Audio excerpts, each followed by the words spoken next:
Monsieur le ministre, mes chers collègues, bonjour. La séance est ouverte. L'ordre du jour appelle aujourd'hui la niche, ce qu'on appelle la niche du groupe de la France Insoumise, et qui débutera par la discussion de la proposition de résolution visant à reconnaître l'endométriose comme une affection longue durée.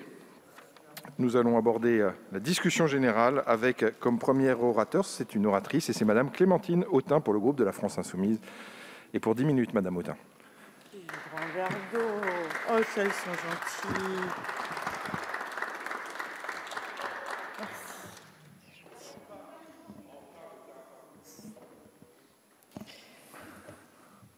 Mes chers collègues, pour Salomé, c'est subir des douleurs neuropathiques et utiliser des sondes urinaires parce que sa vessie ne fonctionne plus. Pour Sonia, c'est un corps qui ne supporte plus sa posture de travail et lui a imposé une reconversion. À 45 ans, alors qu'elle est experte dans son domaine, elle fait des stages, mais tout l'épuise. Pôle emploi ne l'indemnise plus et pour atténuer la douleur et sortir de son lit, elle est obligée de dépenser des sommes considérables. Pour Élodie, c'est ne pas pouvoir jouer avec sa fille de 7 ans parce que son corps ressemble à celui d'une personne de 80 ans. À plusieurs reprises, elle a demandé une invalidité par la caisse primaire d'assurance maladie, mais ça lui a été refusé puisque, selon le médecin conseil, sa maladie n'est pas assez grave, elle n'est pas handicapante. Pour Priscilla, c'est aussi entendre qu'à 24 ans, elle doit arrêter de travailler, qu'elle est en invalidité et que sa priorité, comme son quotidien, sont devenus sa santé, ses soins, ses rendez-vous médicaux, ses traitements. C'est faire 9 cures de kétamine et 8 chirurgies en l'espace de 4 ans pour finalement avoir l'implantation d'un corps étranger, un neuromodulateur médulaire avec des impulsions électriques qui empêchent le signal de la douleur d'atteindre le cerveau. Cette maladie, c'est l'endométriose. Elle correspond au développement de la muqueuse utérine, qui est l'endomètre, et qui se dissémine en dehors de l'utérus pour venir toucher d'autres organes. Les souffrances sont nombreuses et peuvent considérablement varier d'une femme à l'autre. Certaines sont pliées en 4 pendant plusieurs jours durant les règles. D'autres connaissent, ou les mêmes, des troubles digestifs, de la fatigue chronique, des douleurs lombaires et j'en passe.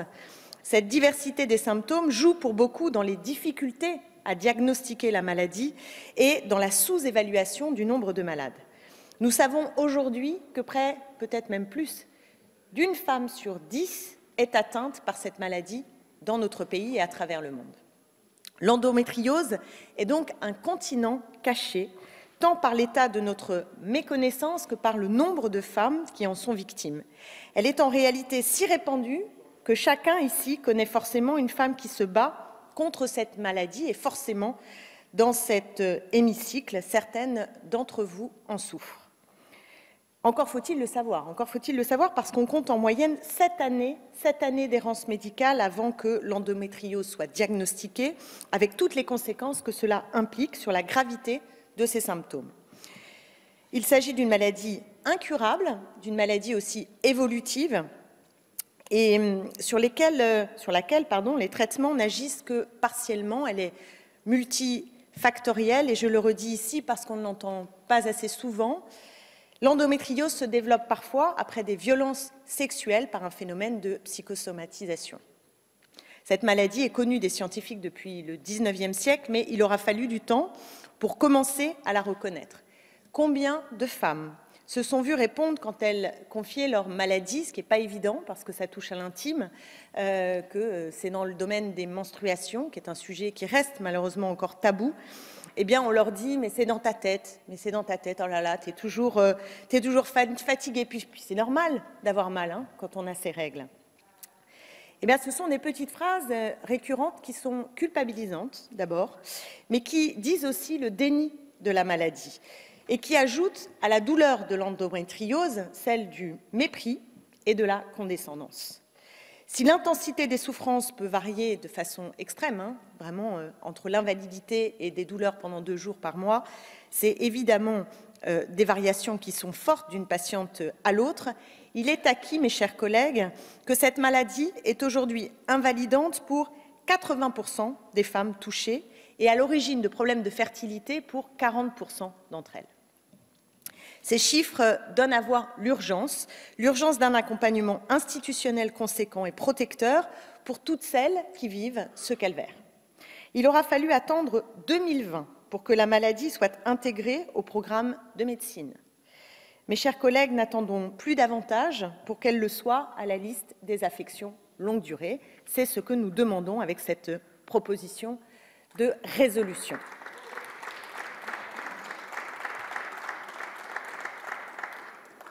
Je ne souhaite pas polémiquer sur les annonces faites par le président de la République il y a 2 jours, ici dans notre hémicycle, parce que, d'abord, je me félicite que notre proposition ait résonné jusqu'au sommet de l'État.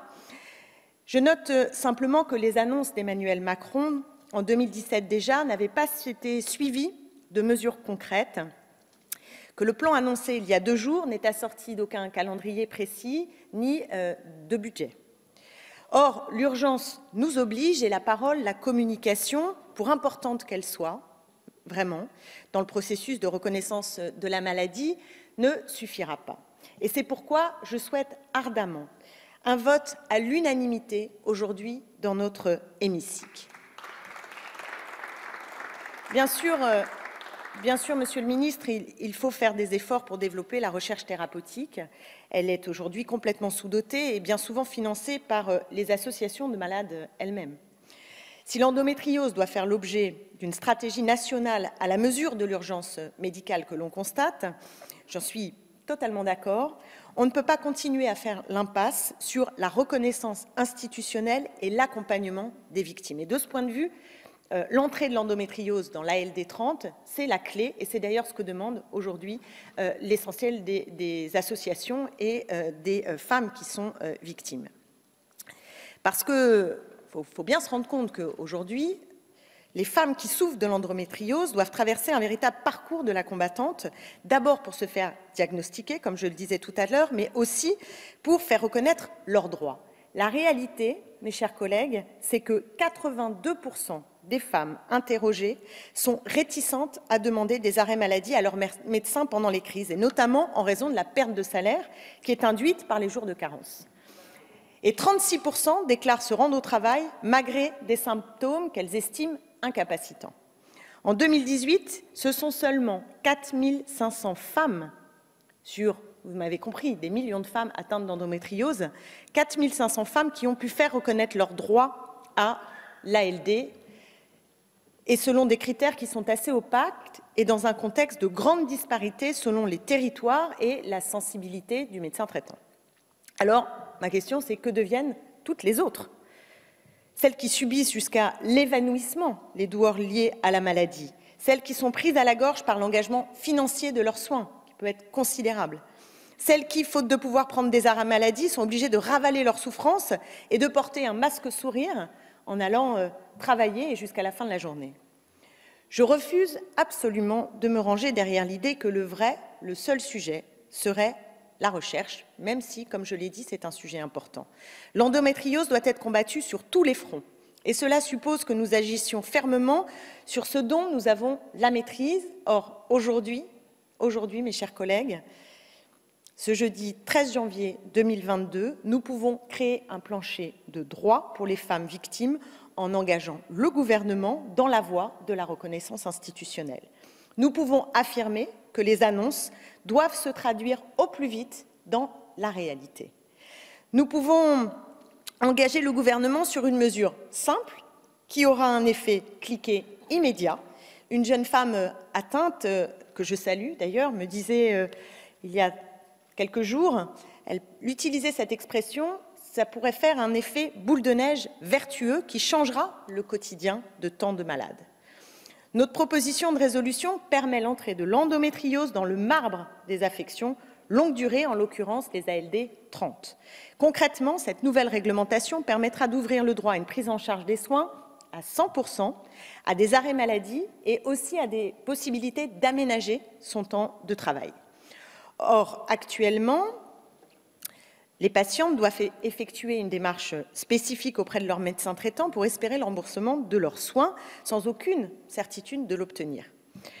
Pour les femmes mal rémunérées, pour les précaires, pour les plus pauvres d'entre elles, c'est évidemment encore plus difficile à vivre. Et c'est pourquoi cette systématisation de l'entrée de l'endométriose dans la LD30, c'est aussi une question d'égalité et de justice sociale, parce qu'en l'état, la situation peut être un facteur de précarisation supplémentaire.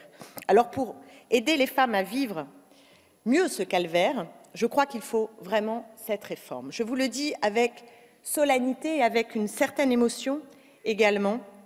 Nous pouvons aujourd'hui changer la donne face à l'endométriose en donnant à toutes les femmes qui la subissent des droits pour mieux vivre.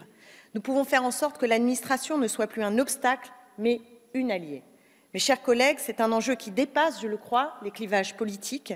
Cette proposition, qui est défendue par l'association Endomind, avait déjà obtenu le soutien de 300 parlementaires. Et aujourd'hui, nous savons que 91% des Français sont favorables à cette mesure. C'est dans cet esprit de concorde qu'au nom de mon groupe, je la défends devant vous, ce pas en avant que l'urgence, les associations, les victimes et les proches nous poussent à faire. Il est un bond de géant pour des millions de femmes. Ce n'est qu'à elles, je le crois, que nous devons penser au moment où nous allons voter. En conscience, je suis sûre que chacune et chacun d'entre vous y pensera parce que c'est à elles que nous devons cette réforme urgemment. Je vous remercie. Merci à vous, Madame Autain.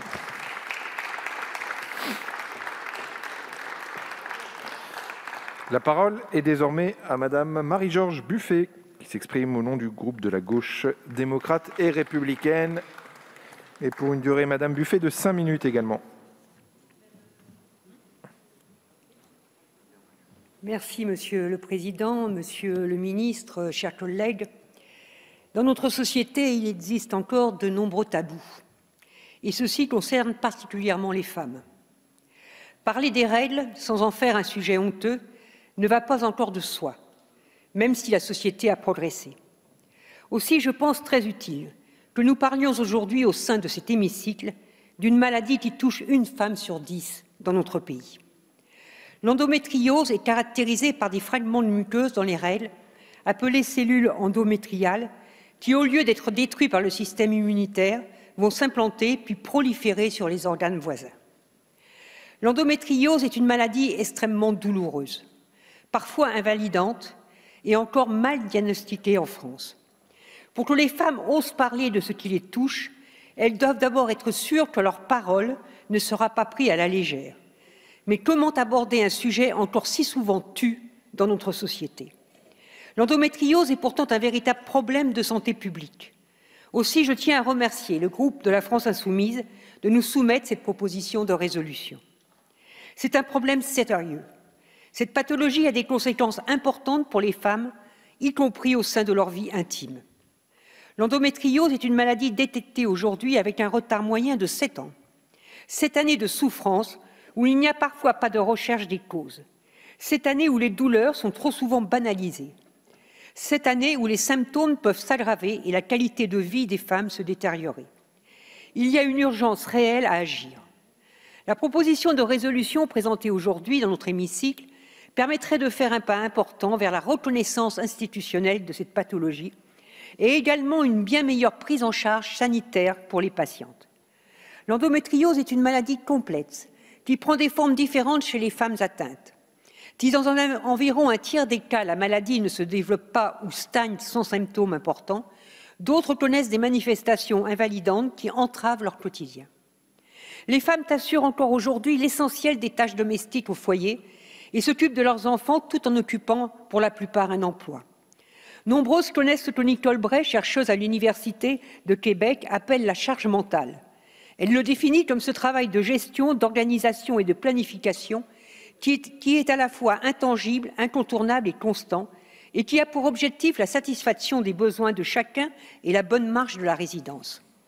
Il faut imaginer ce que représente cette charge lorsque chaque mois, l'endométriose engendre des douleurs invalidantes, des troubles alimentaires, des désordres urinaires ou de la fatigue chronique pendant plusieurs jours. Nous ne parlons pas de douleurs passagères, se soignant avec du paracétamol, mais de celles qui ne s'apaisent qu'avec des antalgiques puissants, voire morphiniques. Si beaucoup de femmes atteintes d'endométriose ont des difficultés à travailler lors de leurs règles, la majorité d'entre elles n'osent pas demander un arrêt de travail pendant cette période. Le manque de reconnaissance de la maladie est un frein qui oblige les femmes à assumer coûte que toutes les tâches qui leur incombent en taisant leur douleur. Parmi les conséquences les plus dramatiques, entre 30 et 40% des femmes atteintes d'endométriose ont des difficultés considérables à avoir un enfant. Nombre d'entre elles doivent avoir recours à la procréation médicalement assistée ou à la fécondation in vitro. L'infertilité pour les femmes qui désirent donner la vie est une chose terrible sur le plan psychique. Les traitements les accompagnant sont très éprouvants physiquement et nécessitent souvent plusieurs tentatives avant de fonctionner. Aussi, la nécessité de consulter plusieurs spécialistes, le caractère chronique et invalidant correspond à un certain nombre de critères relevant de l'affectation longue durée et exonérante. La proposition de résolution que nous examinons aujourd'hui nous paraît à ce titre légitime et adaptée pour permettre la reconnaissance de cette pathologie particulièrement invalidante. Les femmes qui en souffrent savent combien le parcours qu'elles ont vécu fut long et difficile. Nous avons la possibilité et le devoir de faciliter cela pour les générations à venir. C'est pourquoi nous soutenons cette proposition de résolution et nous vous invitons sur l'ensemble des bancs de cette Assemblée à l'adopter. Je vous remercie. Merci beaucoup, Madame Buffet. Pour le groupe de La République En Marche, la parole est désormais à Madame Bénédicte Petel qui s'exprime pour 5 minutes également.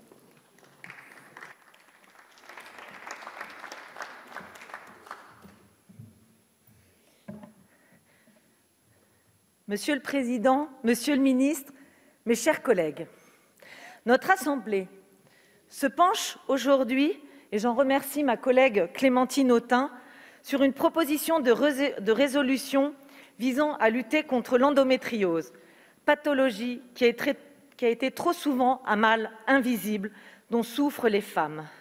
Une femme sur 10 est atteinte d'endométriose, une maladie inflammatoire chronique de l'appareil génital féminin qui est à ce jour incurable. Dans presque la moitié des cas, elle affecte la fertilité des femmes et peut aller jusqu'à des situations de stérilité. L'endométriose entraîne des pertes de sang conséquentes, de vives douleurs au moment des règles, mais également pendant les rapports sexuels, qui peuvent être circonscrites à la zone pelvienne, mais également s'étendre aux jambes ou aux lombaires. Elle affecte les femmes dans leur vie quotidienne, leur vie sexuelle, leur vie sociale et leur vie professionnelle. Comme le rappelle l'auteur de cette proposition de loi, il faut en moyenne 7 ans pour un diagnostic d'endométriose.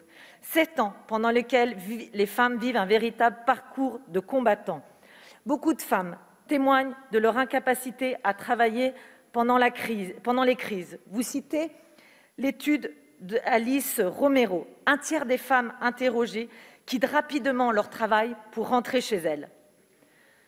Le président de la République a dévoilé mardi une stratégie nationale pour prendre en charge cette maladie dans toutes ses dimensions et accompagner les femmes au quotidien. Cette stratégie nationale fait suite au plan d'action d'Agnès Buzyn, défini en 2019, dont la mise en œuvre a été retardée pour crise sanitaire. Puis une mission a été ainsi confiée en mars 2021 à l'eurodéputée LaREM Chrysoula Zaharopoulou, gynécologue, qui a consacré une grande partie de sa carrière à cette maladie. Comme annoncé par Emmanuel Macron mardi, la stratégie comportera un programme de recherche nationale sur l'endométriose pour placer la France à la pointe sur cette maladie et dont le financement s'appuiera sur le plan France 2030. Elle permettra aussi la mise en place dans chaque région de filières de soins dédiées à l'endométriose et à la prise en charge des patientes avec au moins un centre de recours et d'expertise. Elle visera aussi, et c'est un enjeu capital, à mieux former et à sensibiliser les professionnels de santé afin de pouvoir diagnostiquer plus tôt la maladie et de créer un véritable réflexe endométriose afin de mettre fin aux disparités territoriales. Notre groupe se réjouit de ces annonces répondant à des mots trop souvent longtemps restés tabous dans notre société. J'aimerais à ce sujet souligner les travaux précurseurs et transpartisans menés au sein de la délégation aux droits des femmes, présidée par Marie-Pierre Rixain. Ainsi, en février 2020, nos collègues Laetitia Romero-Diaz et Bénédicte Taurine ont présenté un rapport d'information sur les menstruations, formulant 47 préconisations dans le domaine de l'éducation, de la sécurisation des produits et de la santé publique. la lutte contre l'endométriose figurait parmi les priorités du rapport. Ce combat s'inscrit plus largement dans la conduite des mesures que nous avons prises depuis 2017 afin d'améliorer la santé des femmes et la santé sexuelle, et plus largement l'égalité entre les femmes et les hommes. Je vous donne quelques exemples emblématiques. Nous avons ouvert la procréation médicale assistée aux couples de femmes et aux femmes seules. Nous avons doublé le congé paternité depuis le 1er juillet 2021. Il est désormais de 28 jours. Nous avons créé une consultation unique de prévention du cancer du sein et du cancer du col de l'utérus pour les femmes âgées de 25 ans, pris en charge à 100% par l'assurance maladie dans le PLFSS 2018. Nous avons voté dans le dernier PLFSS la prise en charge à 100% de la contraception des femmes jusqu'à 25 ans et généralisé la consultation longue de prévention en santé sexuelle qui s'adressera désormais aux filles comme aux garçons jusqu'à 25 ans. Nous avons étendu, à travers la loi de notre collègue Stéphanie Rist, les missions des sages-femmes afin de conforter leur rôle pivot dans la santé des femmes et d'améliorer leur accès aux soins sur tous les territoires. Pour revenir à l'endométriose, le président Emmanuel Macron l'a souligné, c'est un problème de société. Vous nous proposez aujourd'hui de renforcer la lutte contre l'endométriose à travers votre proposition de résolution. Le groupe La République En Marche sera à vos côtés pour l'adopter. Merci beaucoup, Madame Petel. La parole est désormais à Monsieur Stéphane Viry, qui s'exprime pour le groupe Les Républicains. Et pour 5 minutes, Monsieur Viry.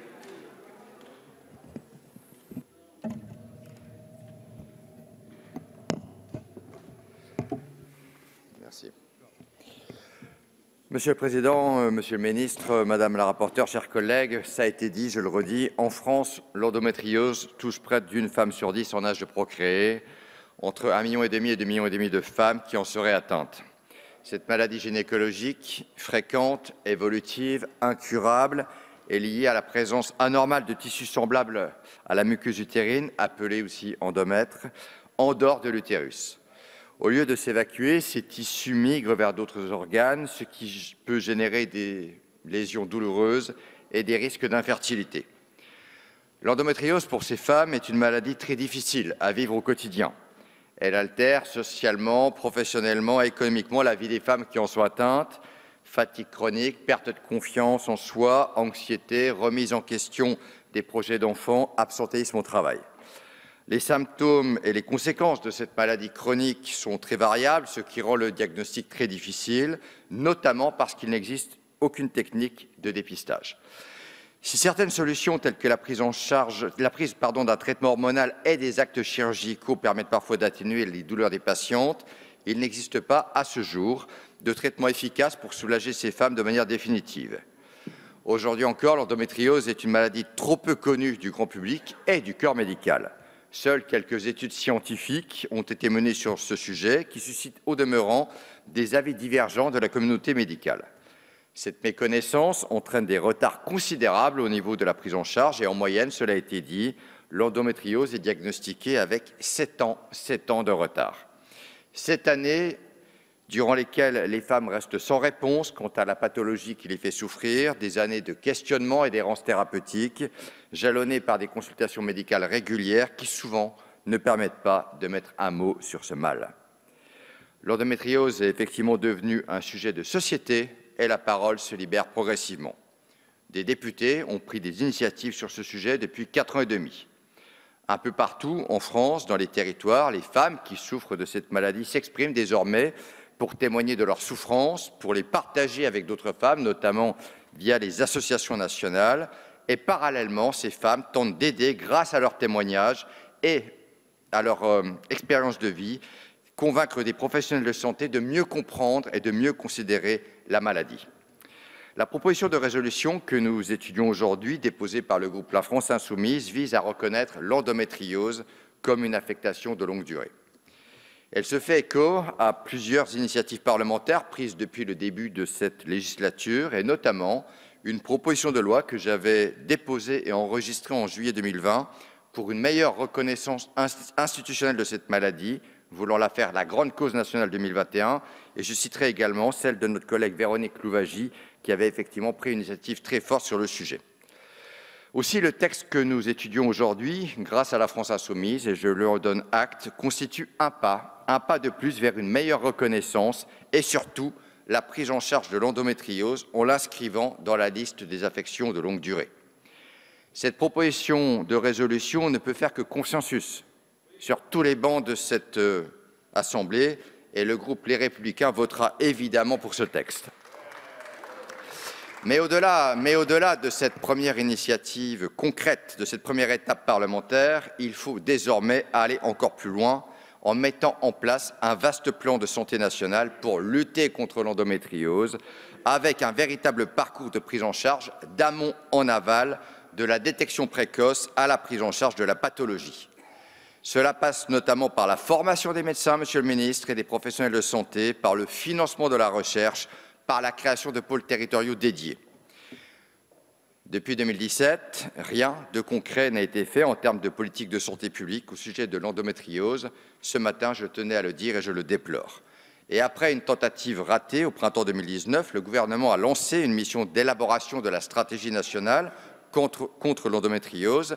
Et par opportunité, peut-être, par hasard probablement, le président de la République a annoncé mardi, il y a quelques jours, sur les réseaux sociaux, 2 jours avant l'examen de cette proposition de résolution, par notre Assemblée, le lancement d'une stratégie nationale de lutte contre l'endométriose. Parlement, une fois rabaissé, un calcul politicien probablement, alors que depuis 4 ans et demi, je l'ai dit, je le rappelle, nous nous battons sur tous les bancs de cette Assemblée, quelle que soit notre appartenance politique, pour faire avancer cette cause, et que, jusqu'à présent, il nous a toujours été opposé un silence de la part de la majorité. Aujourd'hui, j'en conclus, que chacun prenne ses responsabilités pour voter ce texte et que nous puissions avancer ensemble. Je vous remercie de votre attention. Merci à vous, Monsieur Viry. Pour le groupe du Mouvement démocrate et démocrate apparenté, la parole est désormais à Madame Pascale Fontenelle-Persone. Pour une durée de 5 minutes également, Madame Fontenelle-Persone.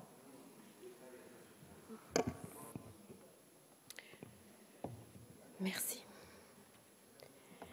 Monsieur le Président, Monsieur le Ministre, Madame la Présidente de la Commission, Madame la Rapporteure, chers collègues. La proposition de résolution qui nous est présentée ce matin traite d'une maladie silencieuse, invisible et complexe, qui gâche le quotidien de près de 10% de personnes, soit près de 3 millions de femmes en âge de procréer. Cette maladie, c'est l'endométriose, une pathologie taboue qui touche à l'aspect le plus intime de la vie d'une femme, à savoir sa santé gynécologique. Le fait de débattre au sein de notre hémicycle d'une maladie telle que l'endométriose, qui impacte tant de nos concitoyennes, constitue une première inédite. C'est pourquoi je remercie Madame la rapporteure Clémentine Autain pour avoir placé cette question en priorité dans sa niche parlementaire. En effet, évoquer une pathologie chronique de l'appareil génital féminin en séance publique dans notre Assemblée n'est pas chose courante. Rendons-nous compte, une femme sur 10 vit quotidiennement avec des douleurs fréquemment insupportables qu'elle doit bien souvent taire, tant la gêne occasionnée est importante. Ces douleurs gynécologiques invalidantes ont un impact non négligeable sur leur vie, qu'elles soient étudiantes, dans la vie active, mais surtout au sein même du couple. Car les douleurs de cette maladie sont généralement accompagnées de saignements abondants, de douleurs durant les rapports intimes, de fatigue chronique ou, dans le pire des cas, d'une infertilité. La première étape de la lutte contre cette maladie, qui est avant toute chose de briser le tabou qui l'entoure, la prise de conscience de la société commence à émerger grâce à l'engagement des patientes, des médecins et les témoignages de personnalités connues. De nombreux parlementaires se sont également mobilisés ces derniers mois. Je salue sur ce point la tribune de mon collègue David Corcero, co-signée par de nombreux députés, médecins et personnalités engagées sur cette maladie. De nombreux hommes mobilisés pour la cause des femmes, cela mérite aussi d'être souligné. Le politique s'est saisi de la question dès la dernière campagne présidentielle par l'intermédiaire d'Emmanuel Macron.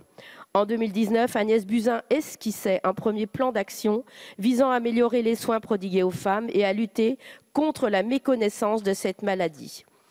Si la pandémie a malheureusement ralenti cette mise en œuvre, l'objectif initialement posé n'a pas été abandonné et s'est concrétisé avec la remise du rapport commandé par notre ministre de la Santé, Olivier Véran, à l'eurodéputé et gynécologue Chrysoula Zacharopoulou. Nous disposons ainsi désormais d'une feuille de route précise, présentée hier par le Président de la République, qui va permettre de mettre en œuvre une stratégie nationale reposant sur 3 axes. La connaissance de la maladie et de ses causes pour développer des traitements et améliorer la prise en charge des patientes, le développement d'un vrai réseau de soins accessibles partout sur le territoire, pour en finir avec les errances de diagnostic qui durent des années et permettent à toute femme, où qu'elle vive, d'être prise en charge correctement. Enfin, démocratiser la connaissance de l'endométriose partout où cela est nécessaire, à l'école, dans le monde du travail, mais aussi dans le secteur médical qui souffre parfois d'un certain attentisme quant au sujet des maladies gynécologiques. Tout cela nécessitera des moyens financiers conséquents et constants, mais aussi un véritable pilotage politique. Il s'agira ainsi de s'appuyer sur les investissements de France 2030 et de mobiliser les acteurs de la santé sur les territoires. Je pense notamment à l'ARS Auvergne-Rhône-Alpes qui a déjà commencé. Il s'agira également d'impliquer au cœur du processus de pilotage les associations de patientes, les professions médicales allant des gynécologues aux sages-femmes pour parvenir à une prise en charge efficiente. Face à la méconnaissance encore prégnante de cette maladie, face aux conséquences dramatiques qu'elle peut entraîner lorsqu'elle est diagnostiquée tardivement, face à cette pathologie chronique dont il est impossible de guérir totalement, la reconnaissance de l'endométriose comme une affection longue durée doit évidemment être considérée sérieusement. Aujourd'hui, la maladie peut être reconnue comme une affection longue durée 31, c'est-à-dire hors liste de la 30. Cela implique que seuls les cas jugés comme les plus graves bénéficient d'un remboursement intégral des soins.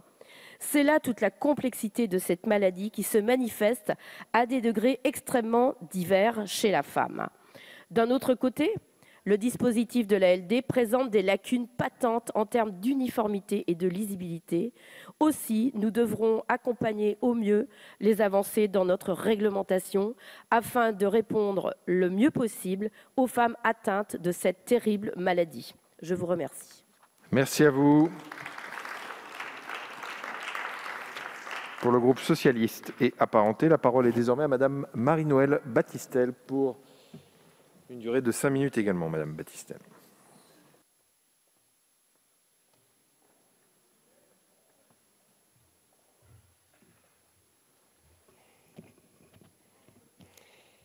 Merci, Monsieur le Président, Monsieur le Ministre. Observé pour la première fois en 1860, il aura fallu attendre 2020 pour que l'endométriose soit intégrée dans le programme des étudiants en médecine. Les millions de femmes touchées par cette maladie ne doivent pas avoir à attendre davantage pour être reconnues, comprises et prises en charge. L'endométriose est une maladie gynécologique chronique et évolutive. Elle est invisible, tue et pourtant très handicapante. Elle est incurable et méconnue alors qu'elle touche une femme sur 10. 80% des femmes touchées par la maladie ressentent une limitation dans leurs tâches quotidiennes. 40% d'entre elles rencontrent des problèmes de fertilité et 20% présentent une ou plusieurs maladies coexistantes. Malgré son caractère chronique et les lourdes conséquences sur la vie des femmes, familiales, sociales et professionnelles, l'endométriose n'est pas reconnue comme une maladie invalidante en France et ne fait pas partie de la liste des affections de longue durée ALD30 qui ouvre droit notamment à une prise en charge des soins et des arrêts maladie ou à des possibilités d'aménagement du travail. Ainsi, j'ai souhaité signer cette PPR afin de reconnaître le caractère grandement invalidant de cette maladie et de donner à l'endométriose la reconnaissance institutionnelle dont les femmes qui en sont atteintes ont besoin. Je soutiens donc pleinement cette PPR car l'ajout de l'endométriose à la liste des affections longue durée 30 permettrait aux patientes de bénéficier d'une meilleure prise en charge, réduisant ainsi les inégalités, notamment géographiques, dont souffrent les femmes atteintes. Au-delà de cette reconnaissance institutionnelle, c'est aussi une grande politique nationale qu'il faut mener autour de l'endométriose. Trop peu de femmes connaissent l'existence de cette pathologie gynécologique et prennent ainsi le risque de voir leur état s'aggraver. Il est donc nécessaire d'accentuer la prévention en pensant à une campagne de sensibilisation auprès du grand public.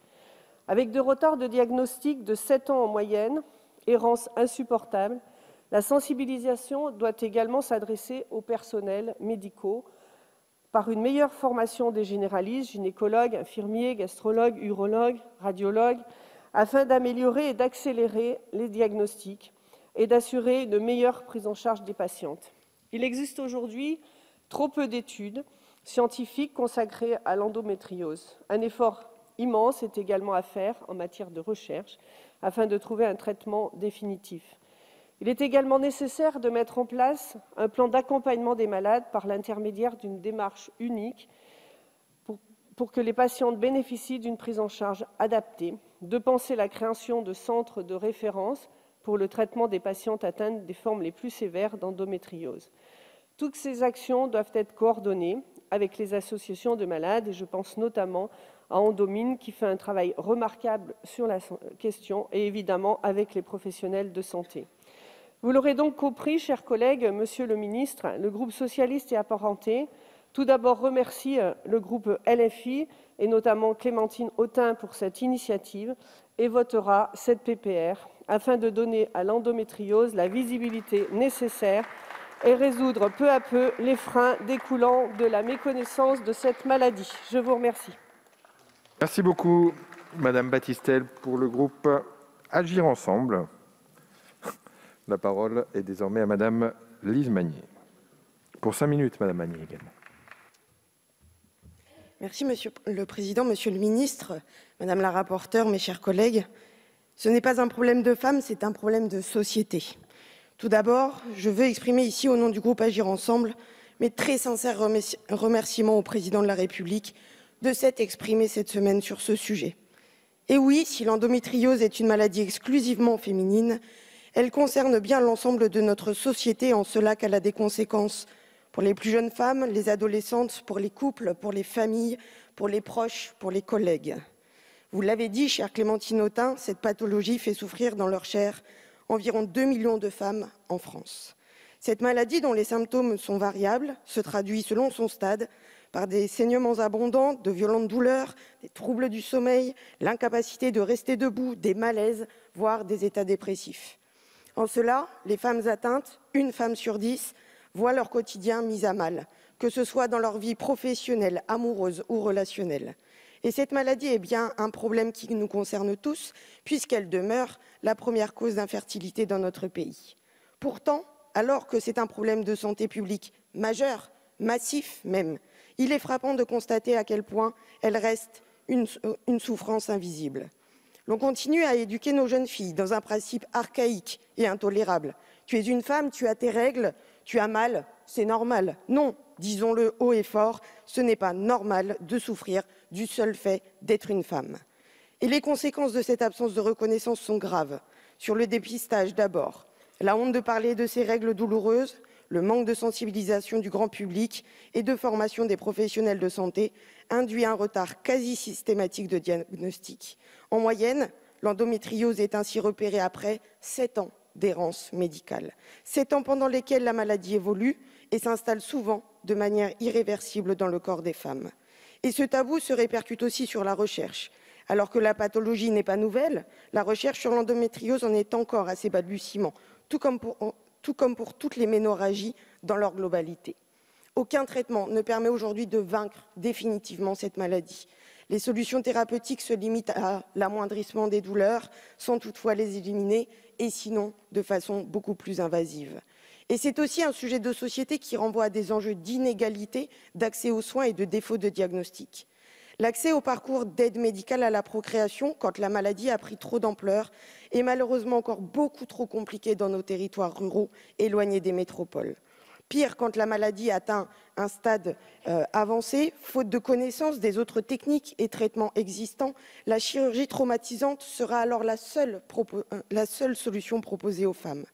L'Atlas des variations de pratiques médicales révèle que certains départements ruraux ont un taux de recours moyen à l'hystérectomie très supérieur à la moyenne française, qui est de 192 pour 100 000 femmes. Chaque année, ce sont 20 à 25 000 femmes qui subissent cette opération totalement traumatisante, alors même que cet acte aurait pu être évité si le diagnostic avait été posé plus tôt et si les professionnels étaient mieux formés aux chirurgies conservatrices respectueuses de la femme. L'endométriose est donc un sujet éminemment important et je remercie très sincèrement nos collègues de la France Insoumise de l'avoir inscrit à l'ordre du jour de leur niche. Les annonces du président de la République viennent donc apporter les nécessaires réponses à cet enjeu dans le cadre du tout premier plan endométriose et faire de la France l'un des premiers pays à faire de cette maladie un véritable sujet de santé publique. Elle se fonde sur 5 piliers, la sensibilisation du grand public, la formation des professionnels de santé, un meilleur dépistage, l'équité territoriale dans l'accès aux soins et le développement de la recherche. En cela, la PPR de nos collègues, que j'ai moi-même co-signée, vient apporter une réponse supplémentaire et nécessaire, faire de l'endométriose une ALD 30. C'est ainsi permettre aux femmes de bénéficier d'une prise en charge plus adaptée et aussi de traitements et de soins plus rapidement et mieux remboursés. Nous leur devons. Mes chers collègues, il y a urgence à briser le tabou et faire en sorte que nos sœurs, nos filles, nos amis puissent ouvertement parler de leurs souffrances et bénéficier d'une prise en charge adaptée et personnalisée. Vous l'aurez compris, notre groupe Agir Ensemble soutiendra avec conviction cette proposition de résolution. Je vous remercie. Merci beaucoup. Pour le groupe UDI indépendant, la parole est désormais à Madame Valérie Six pour 5 minutes également.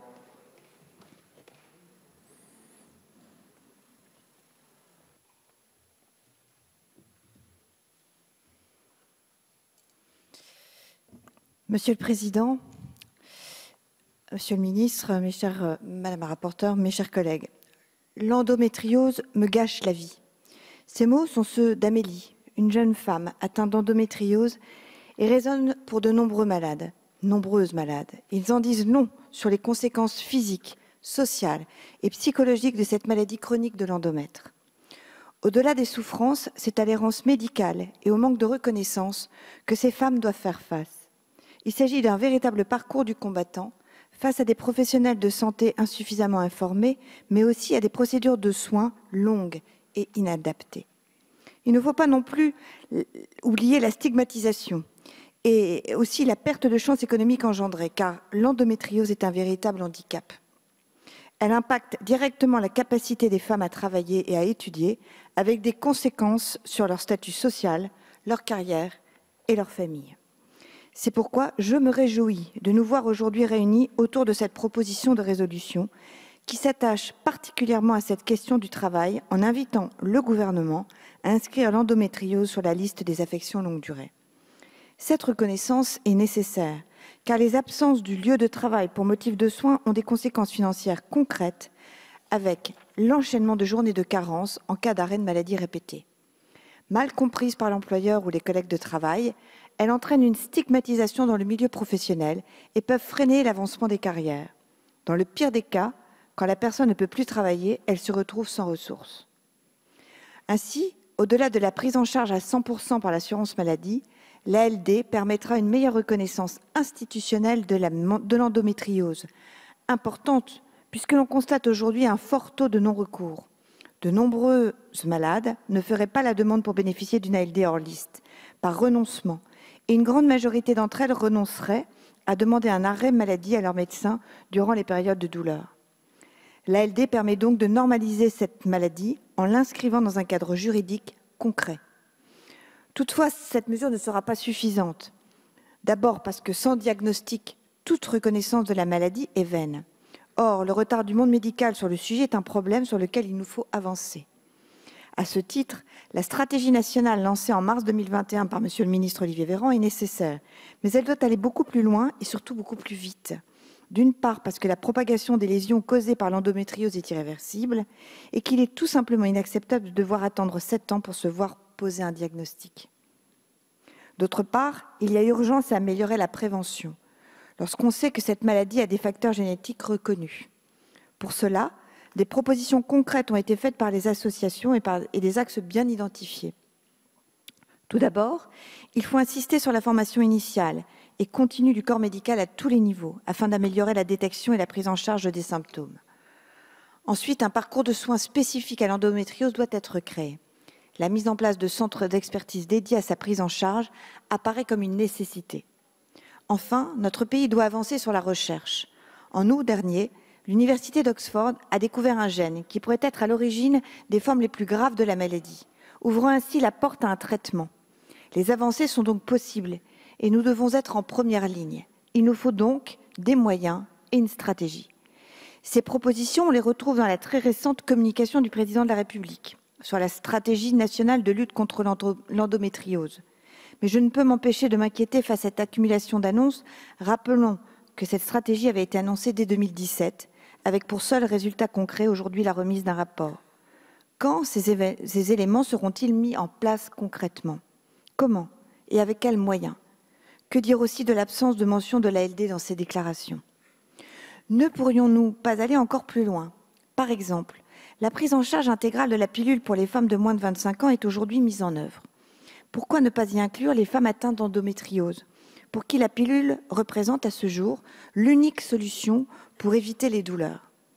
Nous attendons donc encore beaucoup et surtout nous n'avons plus le temps de tergiverser. Nous remercions le groupe LFI et notamment Clémentine Autain de mettre cette proposition de résolution en débat. Et nous attendons évidemment beaucoup encore pour débattre de ce sujet. C'est la raison pour laquelle notre groupe UDI indépendant votera avec conviction pour cette proposition de résolution. Je vous remercie. Merci beaucoup, Madame Six. La parole est désormais à Madame Jeannine Dubié qui s'exprime au nom du groupe Libertés et Territoires et pour une durée de 5 minutes.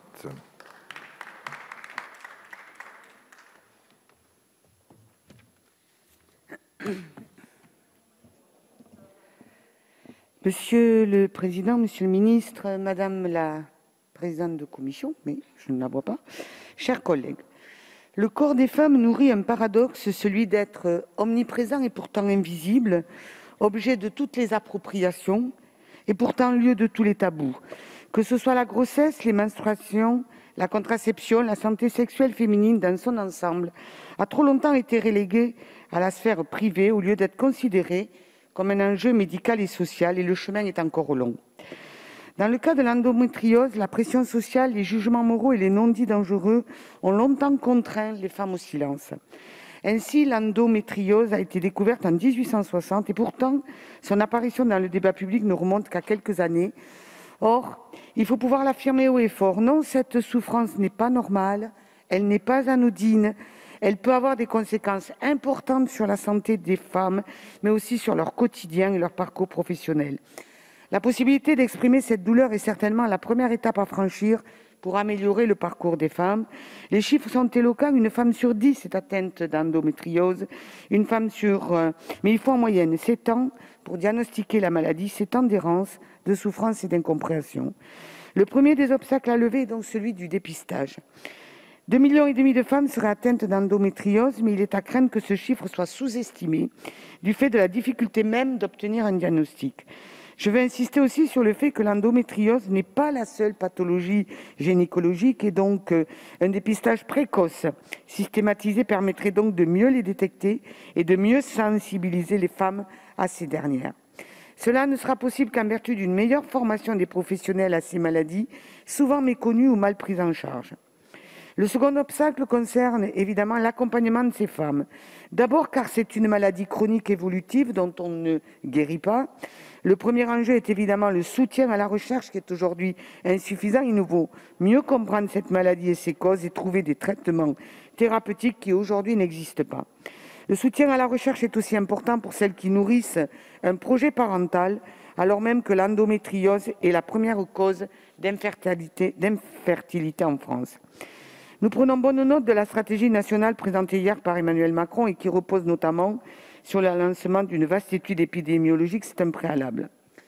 Le deuxième enjeu est la prise en charge médicale des patients aujourd'hui insuffisante et disparate.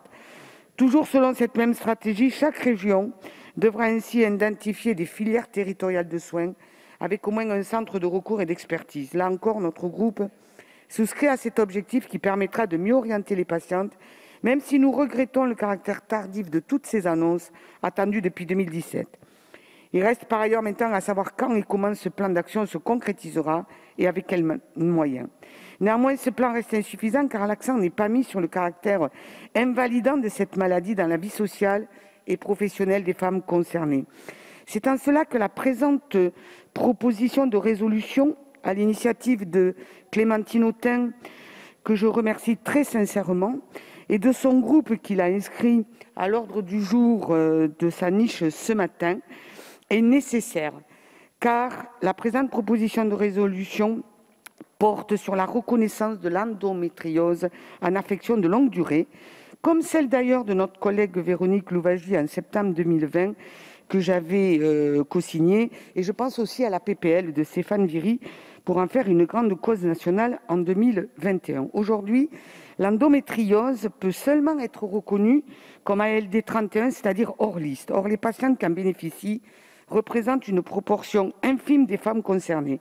Les critères varient selon les départements. Ces inégalités territoriales ne sont pas acceptables.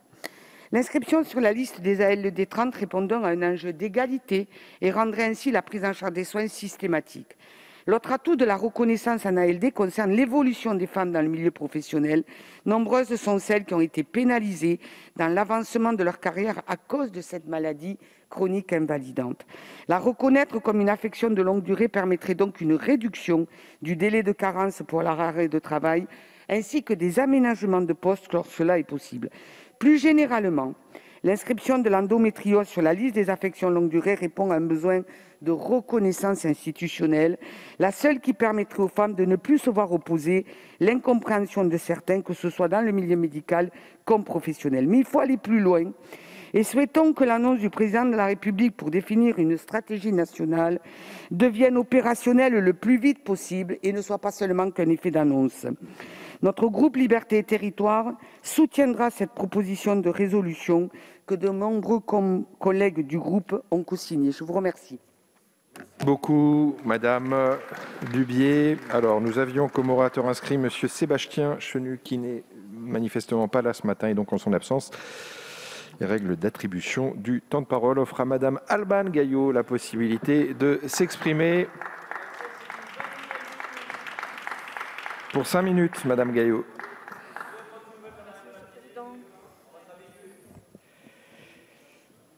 Monsieur le ministre, mes chers collègues, nous savons toutes et tous l'importance ici de parler de l'endométriose et d'y accorder toute l'attention et les moyens nécessaires.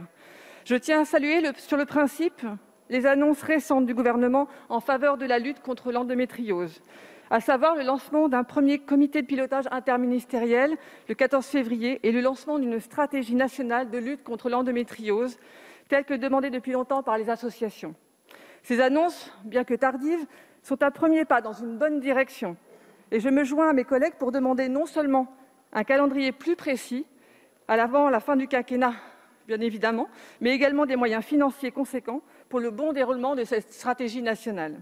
Nous suivrons donc avec attention les travaux du comité de pilotage interministériel et surveillons que la stratégie nationale de lutte contre l'endométriose ne soit pas vidée de son sens. Oui, l'endométriose mérite d'être mieux connue, mieux diagnostiquée, que la recherche soit financée, que l'accès aux soins soit le même partout en France. Mais la demande phare des acteurs et actrices de terrain, des parlementaires, des femmes, à savoir la reconnaissance de l'endométriose comme affection de longue durée, ne doit pas être écartée. J'en viens donc au cœur de cette proposition de loi, de résolution, dont je tiens à saluer la clarté et l'exactitude.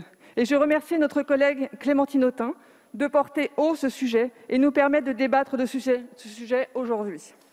L'endométriose doit être inscrite dans la liste des affections de longue durée. La solution est claire, sans équivoque. Les dépenses de santé de l'endométriose doivent être prises à charge à 100%, avec une réduction du délai de carence. Ces solutions sont connues et martelées depuis des années. Quand entre 1,5 et 4,2 millions de Françaises vivent avec l'endométriose dans la souffrance après des années d'errance médicale, quand cette maladie incurable affecterait 80% d'entre elles au quotidien et 49% dans leur carrière, on se demande pourquoi rien n'a été fait avant. Probablement puisque c'est une maladie qui affecte les femmes, et que notre souffrance, souvent d'origine gynécologique, est sans cesse niée et sous-estimée. Alors, après des siècles de politique publique en défaveur des femmes, d'une médecine des hommes pour les hommes, il nous appartient de faire entendre les voix de ces millions de femmes. Et donc, je voterai donc avec enthousiasme pour cette proposition de résolution. La prise en charge de la santé des femmes n'est pas une option. Je vous remercie. Merci à vous, Madame Gaillot. La discussion générale est désormais close. Et avant de passer la parole à Monsieur Olivier Véran, je vous indique que sur le vote de cette proposition de résolution, il y aura un scrutin public à la demande du groupe de la France Insoumise, un scrutin qui est d'ores et déjà annoncé dans l'enceinte de l'Assemblée nationale. Monsieur le ministre Olivier Véran, ministre des Solidarités et de la Santé, vous avez la parole.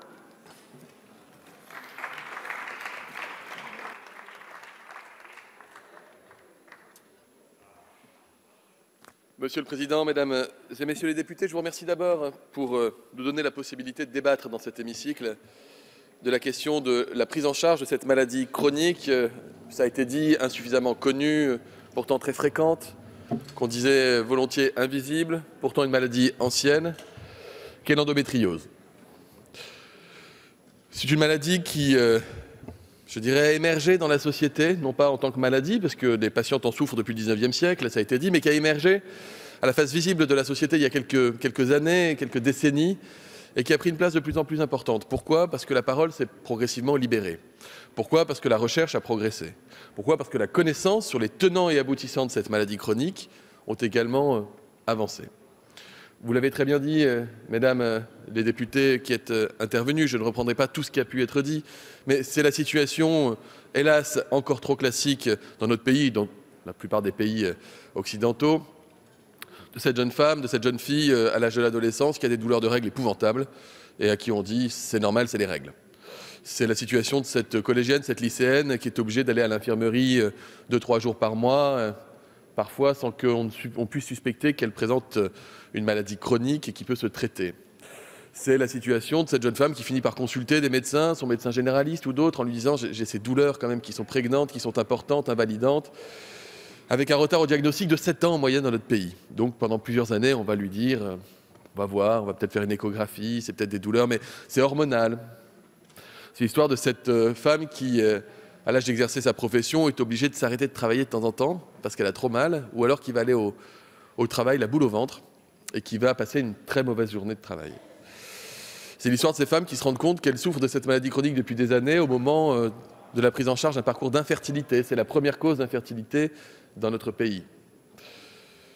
Que faire face à cette pathologie ? Ça a été encore une fois très bien dit, et c'est tout l'objet du plan national voulu par le président de la République à l'issue d'une mission que j'avais confiée il y a quand même près d'un an à une spécialiste, la députée européenne, mais aussi et surtout gynécologue Chrysoula Sakharopoulou, qui s'est beaucoup entourée, mes services de mon ministère ont beaucoup travaillé et accompagné les travaux de cette mission, évidemment, en lien avec les professionnels sur tout le territoire, en lien avec les chercheurs également, en lien avec les associations de malades. C'est fondamental d'écouter la parole des malades, et les associations sont structurées, sont bien organisées, parfaitement au fait des tenants et aboutissants de cette maladie. Il faut donc développer la recherche, parce qu'il y a encore beaucoup de questions qui se posent. Les origines de la maladie, est-ce que c'est une origine génétique? Est-ce qu'on peut envisager une thérapie génétique à terme, une thérapie génique à terme? La recherche sur les traitements, évidemment, il existe des traitements hormonaux, des traitements antalgiques, parfois des traitements chirurgicaux lorsque des brides ont pu se développer dans le péritoine, ont pu envahir d'autres organes avec une extension qui provoque un handicap encore plus important. Ce n'est heureusement pas la règle, mais ça arrive souvent. La recherche aussi sur les moyens diagnostiques, on sait qu'ils évoluent. Il y a l'échographie endovaginale dans certaines situations, l'IRM, nous disent les spécialistes, mais il faut des radiologues qui soient capables de bien connaître la lecture d'une IRM abdominale d'une patiente qui souffre d'une endométriose. Ce n'est pas forcément à la portée de tous les radiologues. Donc ça veut dire qu'on est dans des parcours de diagnostic et de prise en charge très précis, très spécifiques, hyper spécialisés, qui nécessite donc, en mon sens, de les structurer dans les territoires, pour qu'il n'y ait pas une Française qui ne sache à qui s'adresser dans la région ou le département dans lequel elle réside, pour trouver le bon spécialiste au bon moment, capable de ne pas passer à côté du diagnostic, de faire le juste diagnostic et de lui proposer le bon traitement. Donc vous voyez, recherche fondamentale, recherche appliquée, dans le domaine du diagnostic, dans le domaine du traitement, structuration de réseaux de prise en charge, tout cela est fondamental. Il y a aussi le côté sociétal. Je l'ai dit, il ne faut plus qu'une infirmière scolaire. Je ne jette la pierre à personne, encore une fois. C'est une maladie qui émerge très fortement dans l'agenda public, mais qui jusqu'ici était mal connue. Mais il ne faut plus que dans le milieu scolaire ou dans le milieu médical, lorsqu'une alerte est donnée par une jeune patiente, elle soit méconnue ou mésestimée. Il faut qu'immédiatement, ce soit suivi d'effets et que l'intégration dans un parcours diagnostique et dans un parcours thérapeutique se fasse le plus vite possible, le plus tôt possible, et que la parole des femmes soit entendue, écoutée et accompagnée. C'est tout le volet sociétal que veut développer le président de la République à travers ce plan national. Et il y a la question de la prise en charge des soins, qui est une question qui est prégnante dans cette proposition parlementaire de résolution, et qui est une question qui est légitime. Mesdames et messieurs les députés, la question de la prise en charge, j'insiste sur ce point parce que c'est un point qui vous rassemble, qui vous unit et qui n'est pas un point très simple. On a posé la question aux associations, aux spécialistes, on a posé la question à la Haute Autorité de Santé, tout le monde connaît cet organe désormais, de savoir quelles étaient les bonnes modalités de prise en charge. Il y a un corollaire, qu'aucune patiente dans notre pays soit privée d'un accès aux soins le plus adapté à ses besoins de santé pour des raisons financières. Ça va de soi, c'est une évidence. J'entends aussi la question des arrêts de travail de courte durée qui pose la question sous-jacente du jour de carence. Quels sont les dispositifs existants dans le droit commun? Il y en a 3. 2 ont été cités, il y en a un 3e. La LD 30, c'est-à-dire la prise en charge des affections longue durée pour des maladies chroniques, invalidantes, dont on sait qu'elles ne vont pas évoluer dans la bonne direction. C'est le diabète sévère, c'est l'hypertension sévère, c'est la maladie de Parkinson, ce sont des cancers, etc. Attention, la maladie, l'ALD 30, ne se déclenche pas toute seule dès lors qu'un patient aurait un diagnostic. Il y a une demande qui doit être effectuée par son médecin, qui est forcément suivie d'effet dès lors que le diagnostic est reconnu comme tel. J'ai été neurologue. Quand j'avais un patient qui avait une sclérose en plaques, je faisais une demande d'ALD 30 au moment où nous considérions avec le patient qu'il allait y avoir des traitements ou des prises en charge diagnostiques qui le justifiaient, dans des maladies comme celle-ci, évidemment, très tôt. Mais il n'y a pas un déclenchement qui se fait automatique, ce n'est pas le patient qui fait la demande. Il y a l'ALD 31, qui est un dispositif qui permet, non pas une reconnaissance quasi automatique sur déclaration médicale, mais qui permet, sur saisine par le médecin de l'assurance maladie, qu'il y ait une reconnaissance pour un équivalent d'ALD 30, c'est-à-dire une prise en charge intégrale à 100% de tous les frais inhérents à la maladie. Et donc là, c'est déclenché lorsqu'on considère que l'état de santé d'un patient, endométriose ou non d'ailleurs, va engager des frais médicaux qui justifient que ce soit l'assurance maladie qui les prenne à 100% et qu'il n'y ait pas l'intervention des complémentaires. Et il y a le dispositif de l'ALD 32 qui, elle, vaut pour des patients qui souffrent de plusieurs maladies en même temps, complexes, qui peuvent s'intriquer et qui peuvent alors se déclencher. Je vous le dis tout net, et ceux qui me connaissent le savent, je suis plutôt un partisan, en général, du tout sécu. Je l'ai fait dans la gestion de la crise Covid, pour les vaccins, pour les tests, pour la télémédecine. Vous connaissez mon inclinaison, j'étais rapporteur général ici à la Commission des Affaires sociales, pour que nous renforcions le rôle et la place de l'assurance maladie dans la prise en charge des soins médicaux, quels qu'ils soient. Donc cette question-là n'est pas une question idéologique. Quelle est, dans le cas de l'endométriose, la bonne manière d'aborder cette prise en charge des soins?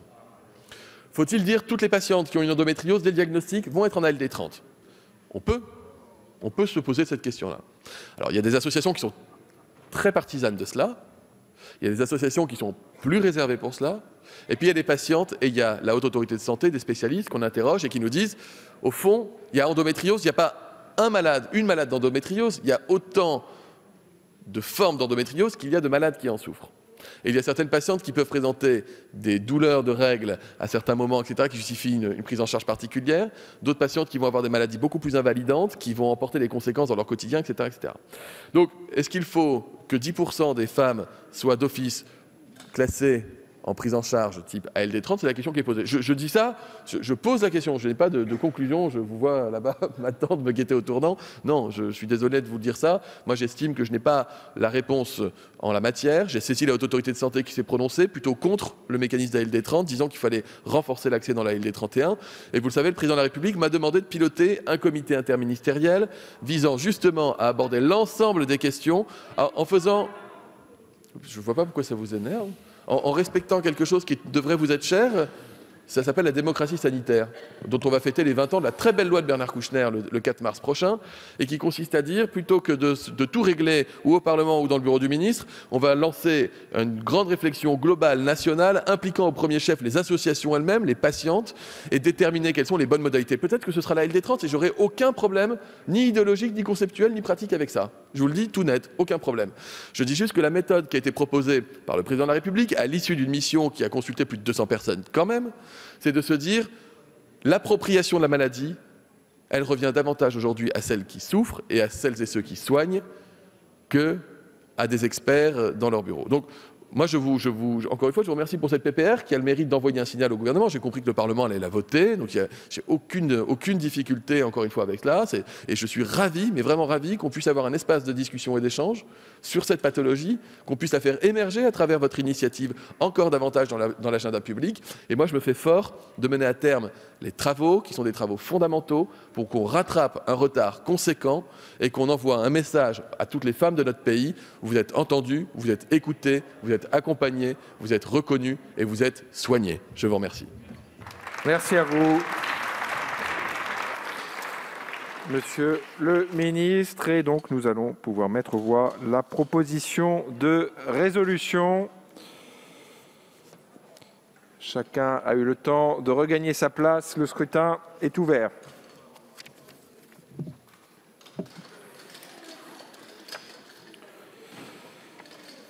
Le scrutin est clos. En voici le résultat. 111 votants, 111 suffrages exprimés, la majorité est à 56 pour 111 contre 0. La proposition de résolution visant à reconnaître l'endométriose comme une affection de longue durée est donc adoptée à l'unanimité.